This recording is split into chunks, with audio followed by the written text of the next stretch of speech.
And a 10 designed for kids. All Funtime animatronics were designed to entertain kids. However, knowing what we do about the man behind the designs, we know that's not what they were meant for in the long run. Sure, it's an easy facade. It makes sense why these robots would be so close to kids because they're entertaining them. It's what they were designed to do. But when I say designed for kids, what I really mean is designed to swallow them whole like the deepest pits of hell and keep them inside a special child containment unit inside their torso so that William Afton can kill them and use their spirits for experiments with Remnant, a metallic alloy of animatronic endoskeleton and child soul juice. Child soul juice, now that I think about it, sounds like something else entirely because it's used to make children and their souls, unless they're ginger. Hey, I'm allowed to say it, I'm a ginger too. I just took enough souls that it doesn't really look like it anymore. I have a picture on my Instagram, it's just bright red.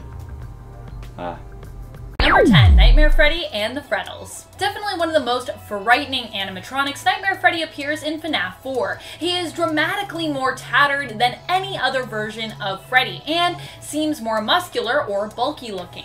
He is also so tattered that you can visibly see his endoskeleton through the hole in his stomach, which seems to almost completely separate the upper half of his costume from the lower half of his costume.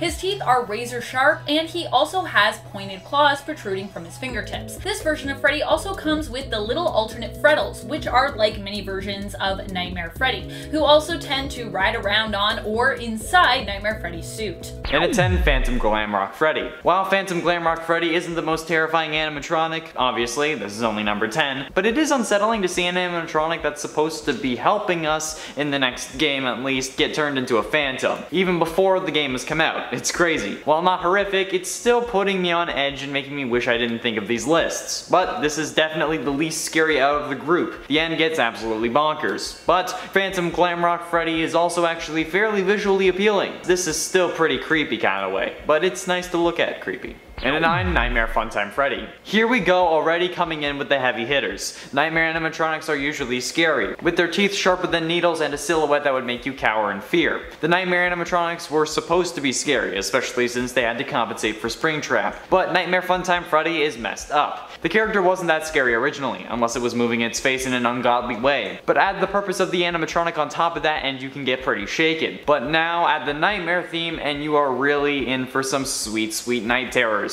I swear the Fnaf animatronics take turns being my sleep paralysis demons. And now they just added another one to the roster. Actually, all of these are pretty nightmare inducing, so be prepared folks. It's Nightmare Funtime Freddy, Bachelor number 2. And a 9, Best Buds. For those of you who have just looked at a picture of Funtime Freddy, you can probably see that he's not alone. The Bonnie puppet on his hand is named Bon Bon and is designed like the original Bonnie animatronic, but with the color scheme of Toy Bonnie from Fnaf 2. But there is more to this puppet than meets the eye. Bon Bon actually helps calm Freddy down as seen in the Breaker Room minigame during Night 2 of Sister Location, the 5th game in the Fnaf series. I don't know how an animatronic hand puppet calms another animatronic down, especially when they aren't even possessed at this point, only becoming possessed after being combined with a remnant and creating Ennard along with the other Sister Location animatronics. The only animatronic from that game that's possessed at this point is Baby. Nevertheless, Bon Bon acts as a sort of mini conscience that also decides to kill you during another minigame in that very same game. Gotta love those killer consciousnesses. Consciousnesses? Consciousness? And at 8, Taking Control. The Sister Location animatronics get combined into one in the form of Ennard at the end of the game. Well, technically not, since the actual ending has you getting scooped and the endo spaghetti being shoved inside you, but the actual entity of Ennard was originally mostly controlled by Circus Baby. See the clown face and the fact that Baby was the most popular character and basically the main antagonist of the game, considering how it's your sister, because she was possessed by Elizabeth Afton, and she's the reason why you're down there in the first place. And while that's all well and good, things don't really stay that way. During the story sometime between games 5 and 6, Sister Location and Pizzeria Simulator, Baby and the rest of the Ennard clan get into a fight. After this fight, as shown in the source code for ScottGames.com and FNAFworld.com, Baby gets ejected or removes herself from the Ennard clan. After this, they need to find a new face, and that's where the creation of Molted Freddy comes from Pizzeria Simulator. Funtime Freddy takes control of Ennard when Baby leaves a power vacuum, and that's why Ennard goes to using a Freddy face, because it's Freddy who's controlling. Number 9, Phantom Freddy. Phantom Freddy appears in Fnaf 3 and is a version of Golden Freddy who has been burnt and seemingly has fallen more to pieces since the last game. literally. This animatronic seems to be missing a leg based off of his movement, and he's also missing an ear. Of course, in FNAF 3, all the animatronics are hallucinations or ghosts, so Phantom Freddy, as his name implies, is never really there, but is more in your mind. Like the other Phantom animatronics, Phantom Freddy has creepy, small, white, ghost-like pupils. This version of Freddy also looks somewhat greenish. However, the design for Phantom Freddy in Ultimate Custom Night has him looking more like the original Freddy Fazbear from FNAF 1. Number 8. Lonely Freddy.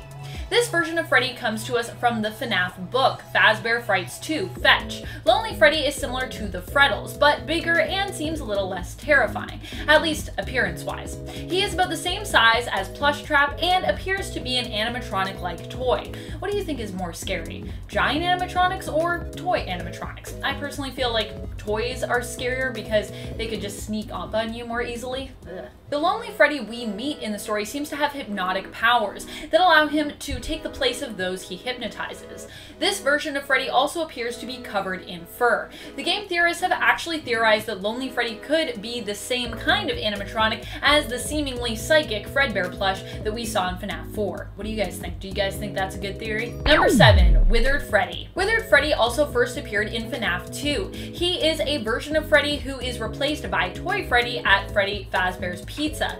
Being older, Withered Freddy is one of the animatronics kept around to be used as spare parts for the other animatronics. As such, he has fallen into a state of disrepair himself. He is tattered, torn up, and dirty, though he himself actually appears more well kept in contrast to some of the other withered animatronics like Bonnie, who, you know, doesn't even have a face. Or withered Bonnie. Number 6. Shadow Freddy. Shadow Freddy can be seen in FNAF 2 after all other animatronics have moved. He will sometimes appear in the animatronic parts and service area. Instead of coming after or attacking the player, he simply stays put in the place where you normally would see withered Bonnie. Instead, he will cause your game to crash or freeze if you stare at him for too long. This version of Freddy has a similar build to Golden Freddy, except that he appears to be black in color, resembling a shadowy version of Golden Freddy. He is missing an ear and has bright glowing eyes, unlike the original Golden Freddy. And at 8, Nightmare Withered Freddy. Let's be honest, Withered Freddy isn't really that withered. The Nightmare version was more withered than this one was, for God's sake. But combining the two is an entirely different story. Nightmare Freddy is my favorite of the Nightmare animatronics, but adding the more tattered and rugged exterior to the Withered Freddy animatronic was the right way to go. This is what I want Nightmare Freddy to look like. This is what Withered Freddy should have looked like. Withered Bonnie and Chica are scary, but Withered Freddy was always lacking, until now. This jump scare would be something to marvel at. Maybe if it was, I would have gotten in that Central Dark video. Still salty about that. I'm the FNAF king of the office, but they didn't invite me. That was a letdown. At least you can watch me react to them whenever I play FNAF VR, which I've done a few times on the channel, but I don't want to do it. It's not fun. And at 7, Nightmare Dreadbear. Dreadbear is a recent addition to the FNAF roster, being introduced in the Curse of Dreadbear DLC for FNAF Help Wanted. It's a really good design, combining Frankenstein's monster and Freddy Fazbear, but the character overall wasn't really that scary, until someone made a Nightmare version and a load of other people hopped on the bandwagon like it was on its way to Helgen. And whether it be a combination of Dreadbear and Nightmare Freddy, or hell, even a recolored Nightmare Fredbear, these versions of Dreadbear are vastly more terrifying than normal Dreadbear. I think Dreadbear is my personal favorite version of Freddy. I love that DLC, honestly. It's so good. And at 6, FNAF Plus Freddy. FNAF Plus is a fan recreation of the first FNAF game and is a part of the Fazbear Fanverse initiative, where Scott has funded a load of fan games that will all take place on another Earth in the FNAF canon, but their version of Freddy's won't be the one we know, but this new and darker version. The FNAF Plus model for Freddy, though, really sets the tone for the whole game. With a wider face and overall just wider features, FNAF Plus is certainly going to haunt my dreams at night. If you haven't watched the various tapes and trailers for this version of FNAF, I highly suggest you do so because they're pretty damn creepy. Plus, Chica and Bonnie look just as terrifying. This is going to be so dark and I love it. FNAF Plus Freddy's feet are also absolute chonkers and will make anyone who has a wiki feed in their search history unsettled, that's for sure. Halfway through in at number 5, Monster Toy Freddy. Monster Toy Freddy I guess seems to be a fan character from a fan game, since it's a retextured version of the Monster Rat from Five Nights at Candy's, ironically another fan game set to have a new sequel in the Fazbear Fanverse initiative. However, Monster Toy Freddy doesn't actually exist in those games as far as I know, and while this is meant to to be Toy Freddy, the character and versions I found online were basically just reskins of the monster rat, and not adding additional features or anything aside from a microphone, top hat, and bow tie to make them Freddy. But I'm actually scared of the monster rat, so it works for me. Plus, there's a monster Golden Freddy version that also pops up when you search for Monster Toy Freddy. So yeah, it's definitely a sight to see. And it's 7 FNAF AR. Based on a teaser released by Illumix, a company helping with special delivery, we may see Funtime Freddy making an appearance. Now, I don't know how long ago this teaser was released, so I can't really make any decent guesses as to when we will see him, or hell, he may even be already in the game at this point. But as far as I know, he has only been teased based on what I've seen on the Funtime Freddy fandom wiki page. Like, the website fandom, not like a wiki page about the Funtime Freddy fandom. Is there a Funtime Freddy fandom? I mean, enough of you asked for this video that we ended up doing it, so I'm guessing that there could be. I'm not entirely sure. Let me know down below if you're a Fun Freddy freak or a freaked Fun Freddy. The second one being that you don't like Funtime Freddy, I think. I don't know. I wrote this, but I don't know. Tell me in the comments because I'm genuinely curious. Do people actually like the Funtime animatronics? Aside from Ballora, is like, thick. That's some Kraft peanut butter right there. Okay, that's enough. And it's 6 stuck together. Speaking of being thick. While having your best friend stick with you through thick and thin is amazing, it can still sometimes be too much and you might need a break before you actually snap their neck. But in this situation, these two puppet pals, Bonbon and Funtime Freddy, might actually be stuck together. Looking at the blueprints for the Funtime Freddy animatronic shows us that there isn't really a hand inside of Bonbon and it's just more wiring. That makes sense since it's literally just one robot and there's no way a giant robot hand is gonna fit into that little puppet. It's like when you see a couple and one of them is like 7 foot tall and the other one's 5 foot nothing. Oh, the amount of times I've seen that is kind of concerning. However, this is weird because FNAF VR's Night Terror room featuring Funtime Freddy, you can see that he does in fact have another hand. Can he remove Bonbon and put another hand on? Is this an oversight by the dev team? Or is it just that this is in fact a hand inside of Bonbon that we aren't seeing in the blueprints or wireframes? No idea. This is a facts list and I have no idea.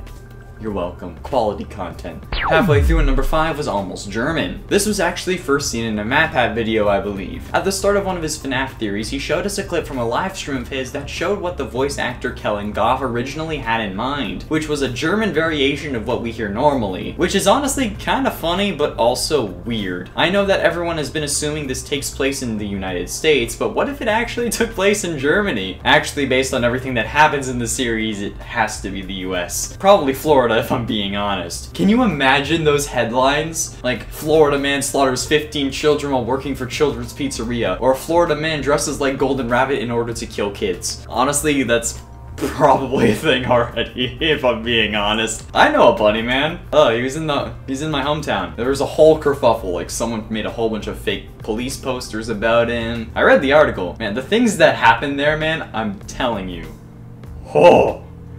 Thank God I'm in Toronto. Yeah, because nothing like that happens in Toronto.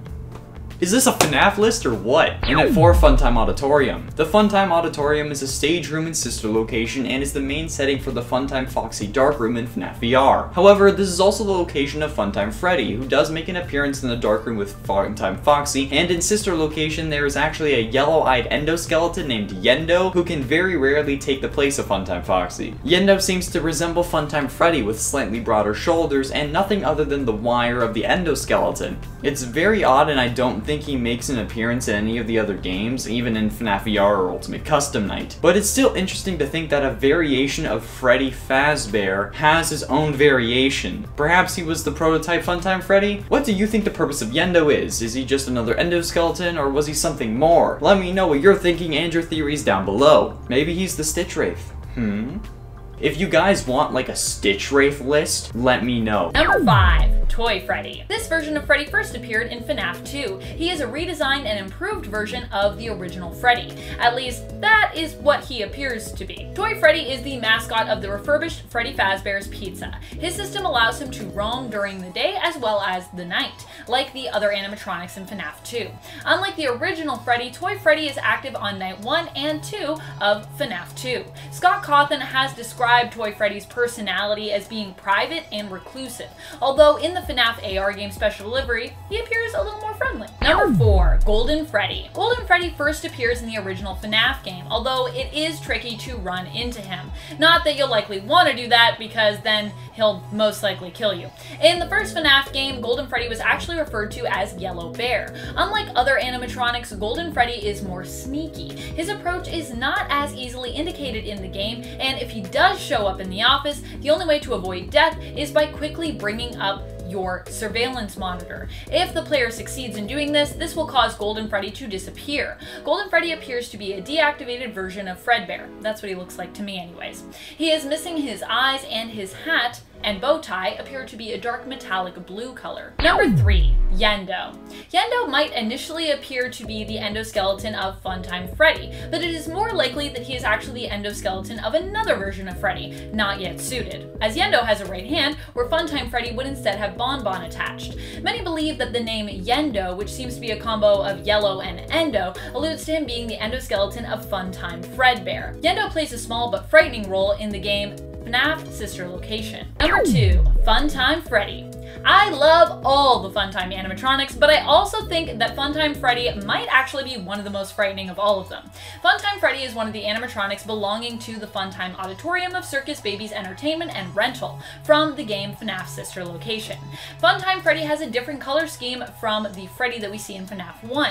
Instead, Funtime Freddy is white and kind of a light purple. He holds a microphone in his left hand and animatronic puppet Bonbon on his right. Or, well, Bonbon is kind of more part of him than being held, really. In place of a hand, Funtime Freddy has Bonbon attached to the end of his arm, making it look like he is holding a puppet. Number 1, Fredbear. While Fredbear is his own animatronic, you could consider him an alternate to Freddy Fazbear, in the sense that he was basically the original version of Freddy Fazbear. Fredbear is the animatronic that Freddy Fazbear would be based off of, and he was the original mascot of Fredbear's Family Diner. Similar to Spring Bonnie, Fredbear is also a Springlock model and has a slightly different shape than Freddy, who would follow after him. Fredbear, of course, is more similar to Golden Freddy in appearance, except that his accessories are a different color, but he still is the animatronic who inspired the creation of Freddy Fazbear, and for that, he deserves some recognition. I mean, we probably wouldn't have Freddy Fazbear without Fredbear. Thank you so much for watching. I hope you enjoyed visiting and, of course, revisiting some of Freddy's greatest, most mysterious, and most iconic alternates. And at 4, Golden Call. Golden Call hails from the extremely terrifying Dormitibus universe, where everything we thought we knew about FNAF gets thrown out the window and was replaced with gross gore and body horror that will make even the most seasoned of FNAF veterans shake with fear. Golden Call is a version of Freddy that is making a phone call, but the gore behind this character makes it one of the most gruesome sights in the game, aside from Garvey, the Springtrap substitute. Golden Call has flesh peeling off of them, and they're covered in holes and extra bits of gore, as if someone had died inside the suit and were left there to rot for 50 years. It's horrible, it's disgusting, and I had to look at this and write this number after I had lunch, so it's not sitting well anymore. And at 3, Havoc Freddy. Havoc Freddy, much like the Havoc puppet, is from the Dormitibus universe as well. Havoc Freddy is a distorted manifestation accident born from the Havoc puppet, who attempted to make a physical body for the spirits in purgatory from plasma. When alive, the spirit's name was Ted. He has a giant hole in the right side of his mask, revealing a large portion of his endoskeleton. His right eye hangs out the hole by a few wires, consisting mainly of a black color with a red pupil. His left eye has a blue color on it, like his real counterpart. His eyebrows look rather large, with his right one missing a small amount of itself. His top hat appears to be fine though. A long arm is connected to the left side of his head, with it wearing no suit on it, and the hand from the arm appears to be missing a finger segment, and is holding a microphone. Had to work it in. Havoc Freddy doesn't have a suit for his lower jaw, and his entire jaw is hanging rather low by a few wires, so yeah, that's a thing. And at 2, Ignited Freddy. Ignited Freddy is one of the main antagonists in the Joy of Creation fan game, which will have a new Ignited collection release as part of the Fazbear Fanverse initiative. In this game, you play as Scott Cawthon, whose creations have escaped from the game and are coming after you. Ignited Freddy appears to be a burnt and charred Freddy Fazbear animatronic. He has no bottom jaw, exposing his endoskeleton's bottom set of rusty teeth, and his left ear is also missing. Ignited Freddy wears a top hat like his original counterparts did, and both of his hands are also missing, along with the suit on his shins and his left forearm. He has no real eyes, only black holes with white pupils, which is a staple for creepy animatronics at this point. And yeah, These last three are really something, that's for damn sure.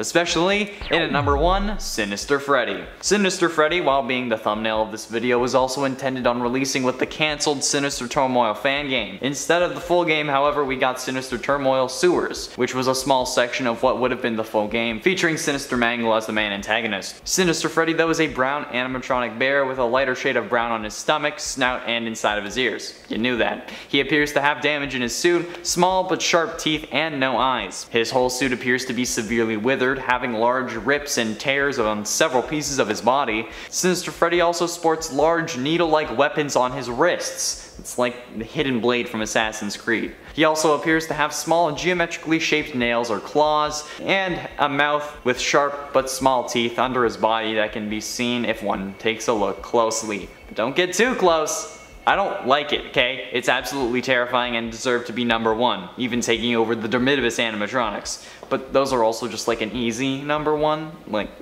and I like to torture myself. You all know this. That's why we've been making Fnaf content for so long. Getting close to the end at number 3, abilities. Let's treat this like a dating profile, since you sickos love shipping animatronics with dead children. Let's meet bachelor number 1! It's Funtime Freddy! He's 6 feet tall, weighs 350 pounds, but that's all corpses, and has 6 special features. He has a proximity sensor coupled with grouping coordination to make sure your parents don't walk in on you. And he can even tell what is the best time to get a little crazy with his parental tracking and 360-degree pivot. You spin him right round, baby. And fancy something a little more interesting? Well, with his voice mimic, you can have any partner you want, but be careful of his charms. His luring abilities will have you begging for him to take you back, and with his 100% concealed storage tank, he will. Yes, killers, bachelor number 1 is a killing machine, literally. Thank you.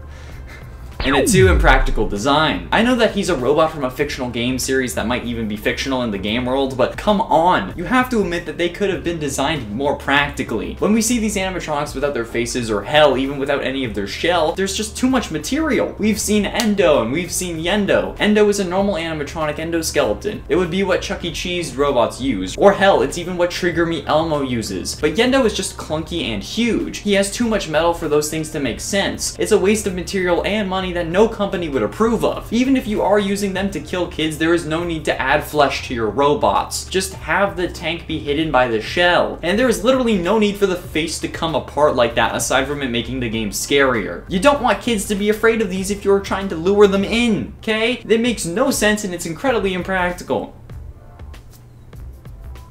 Business class. It taught me something. Kind of. Finally, in at number 1, it's just an illusion. Everything is not what it seems when you have a little disc that can make you see things. You better run, cause there's trouble if you see normal things, because everything is not what it seems to. But no, with the addition of the sound illusion disc first introduced in the Twisted Ones novel, we can't really trust anything we see anymore. We know that Freddy has a disc on him, since we see it when we service him in Sister Location, and we know they exist outside of that since they've also been used on Michael in Fnaf 4 to make him see the nightmare animatronics, unless you go by the dream/coma theory. These discs exist canonically within the series. Hell, it could even be why the Bonnie Paper Pal moves into your office in Fnaf 2 and 3. It could be Springtrap using the illusion sound disc on you. It could also explain the hallucinations. Why he couldn't just make himself invisible, I'm not sure, but maybe it can't do that. Everything we know about the series could all just be because of the discs, and hell, even the discs themselves could be because of the discs. Wait, that doesn't make sense.